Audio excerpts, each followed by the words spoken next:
Some of the cleanest threads on the planet. These boys ride out in style. For a team only in its second year, who really had us in the first half, they came out of nowhere, absolutely doused the Avalanche in the playoffs, and then put up a really good fight against Dallas. With such interesting and entertaining roster construction, you couldn't help but root for these boys. And the way they're being managed is genius as well. I'll show you the contract situation they have on Cap Friendly. Even though Jared McCann is the only one to sign a contract over 3 years, the contract terms for the other players are perfection. If you take a look, even the players that have about 3 years left on their contract, as well as some of their guys with 2-year contracts, are all set for their contracts to run out when they're around 33, 34. That is a beautiful situation, because oftentimes teams get locked into long-term contracts with players, and when the players start to hit ages like 34, 35, they obviously start to regress. At that point, they're eating roster spots as well as money in the cap. With big contract sizes, it's very difficult to trade these guys at that age, and having to buy a player out at any point still hurts the franchise. But if you take a look at the players with short term, most of them are just at the point where they're about to break out in the NHL. And with big breakouts come big contracts. But if you sign them now, right before that happens, you'll get a great deal on these guys. So with a few big names in the minors still to develop, we will cycle the older players out naturally as their contracts expire. And with still at this point $20 million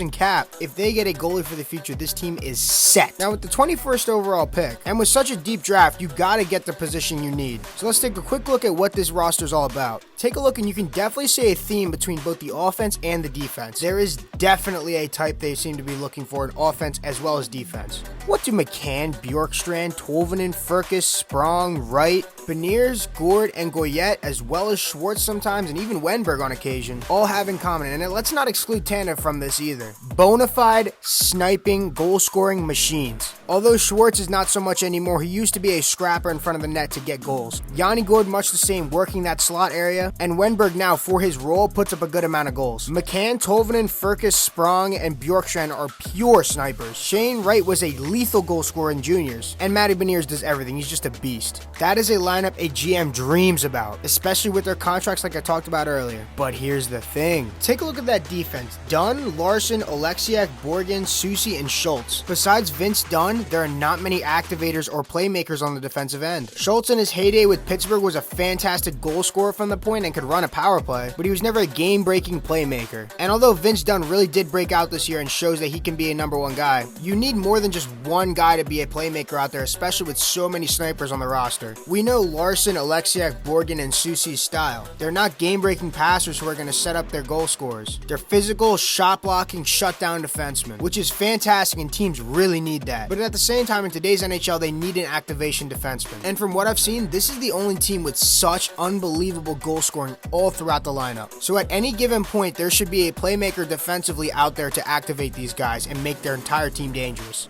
For example, let's take a look at Winnipeg. They, in my opinion, have one of the best offenses in the entire league, and it's been that way for a while. Connor, Scheifele, Wheeler, Ehlers, PLD, with guys like Roslovic and Laine having left recently, with good depth scoring like Perfetti and Lowry. They're goal-scoring animals, and that's why a great playmaker like Josh Morrissey had a breakout year this year. For a while, their biggest struggle has been trying to get an offensive defenseman. Guys like Dylan Schmidt and DeMello are much like the guys I talked about on the Kraken. And Neil Pionk is a great offensive defenseman as well. So with two elite offensive defensemen mixed in with shutdown guys, it brings out the best in the offense. And I truly believe with the goal-scoring talent they have on this roster, that they'll go light years ahead of the Jets. So let me stop yapping and give you 3 guys that I think will be fantastic for this team. You've been watching them this whole time, so don't worry, you're not missing anything but the stats. The first guy you've been watching I think is the best option for them specifically. 5'11", 176-pound player from Saskatoon Blades of the WHL. My player comparison for him is Miro Heiskanen. He plays with great speed and a high pace with control and high IQ. He's a lockdown defenseman when needed and can match any skating.